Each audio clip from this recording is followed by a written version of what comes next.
ಆರ್ಬಿಕ್ಸ್ ಬಳಸುವುದರಿಂದ ಹೂವು ಬುಡದಿಂದ ಅರಳುತ್ತದೆ ಮತ್ತು ಕೊಂಬೆಗಳು ಹೆಚ್ಚು ಬೆಳೆಯುತ್ತವೆ. ನನ್ನ ಹೆಸರು ಶಕ್ತಿವೇಲ್ ಮತ್ತು ನಾನು ದಿಂಡುಕ್ಕಲ್ ಜಿಲ್ಲೆಯಲ್ಲಿ ವಾಸಿಸುತ್ತಿದ್ದೇನೆ. ನಾನು 1/4 ಎಕರೆಯಲ್ಲಿ ಬೆಂಡೆಕಾಯಿಯ ಗಿಡಗಳನ್ನು ನೆಟ್ಟಿದ್ದೇನೆ. ನಾನು ಮೊದಲ 25 ದಿನಗಳು ಮತ್ತು ಮುಂದಿನ 50 ದಿನಗಳು ಆರ್ಬಿಕ್ಸ್ ಬಳಸಿದ್ದೇನೆ. ನಂತರ ನಾನು ಹೂಬಿಡುವ ಸಮಯದಲ್ಲಿ FL77 ಅನ್ನು ಬಳಸಿದೆ. ಹೂವುಗಳು ಹೇರಳವಾಗಿದ್ದವು ಮತ್ತು ಬೀಜಕೋಶಗಳು ಹೊಳೆಯುತ್ತಿದ್ದವು. ನಾನು ನಿರೀಕ್ಷಿಸಿದ್ದಕ್ಕಿಂತ ಇಳುವರಿ ತುಂಬಾ ಉತ್ತಮವಾಗಿದೆ. ನಾನು 10 ಲೀಟರ್ ಟ್ಯಾಂಕ್ನಲ್ಲಿ 250 ಮಿಲಿ FL77 ಅನ್ನು ಬೆರೆಸಿ ಸಿಂಪಡಿಸಿದೆ. ಬೆಂಡೆಕಾಯಿಗಳು ಉತ್ತಮ ತೂಕ ಮತ್ತು ಹೊಳಪನ್ನು ಪಡೆದಿವೆ. APKSನಿಂದ ಬಂದ ಈ ಸಾವಯವ ಉತ್ಪನ್ನವನ್ನು ಎಲ್ಲರೂ ಬಳಸಬಹುದು. ಮೊದಲು ನಾನು ಅದನ್ನು ಮೆಣಸಿನಕಾಯಿಗೆ ಬಳಸಿದೆ.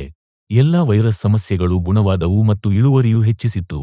ಆದ್ದರಿಂದ ನಾನು ಅದನ್ನು ಬೆಂಡೆಕಾಯಿಗೆ ಬಳಸಿದೆ ಮತ್ತು ಅದು ತುಂಬಾ ಒಳ್ಳೆಯ ಫಲಿತಾಂಶವನ್ನು ನೀಡಿತು. ಬೆಂಡೆಕಾಯಿಯ ಗಿಡದಲ್ಲಿ ಮೊದಲು ಹೂ ಬಿಡಲು 50 ದಿನಗಳು ಬೇಕಾಗುತ್ತದೆ. ಬೆಂಡೆಕಾಯಿ 5 ದಿನಗಳಲ್ಲಿ ಚೆನ್ನಾಗಿ ಬೆಳೆಯುತ್ತದೆ. ಹೂವು ಮೊಗ್ಗು ಬರಲು 1 ದಿನ ಮತ್ತು ಕಾಯಿ ಮೊಳಕೆಯೊಡೆಯಲು 2 ದಿನಗಳು. ಇತ್ತೀಚಿನ ದಿನಗಳಲ್ಲಿ ನಾವು 1 ದಿನ ಬಿಟ್ಟು ಮರುದಿನ ಕೊಯ್ಲು ಮಾಡುತ್ತೇವೆ. ನಿಮ್ಮ ಬೆಂಡೆಕಾಯಿಯ ಬೆಳೆಗಳಿಗೆ ನೀವು ಸಾಕಷ್ಟು ನೀರು ಹಾಯಿಸಬೇಕು. ಬೆಂಡೆಕಾಯಿ ಬೆಳೆಗಳು ತುಂಬಾ ಚೆನ್ನಾಗಿದೆ.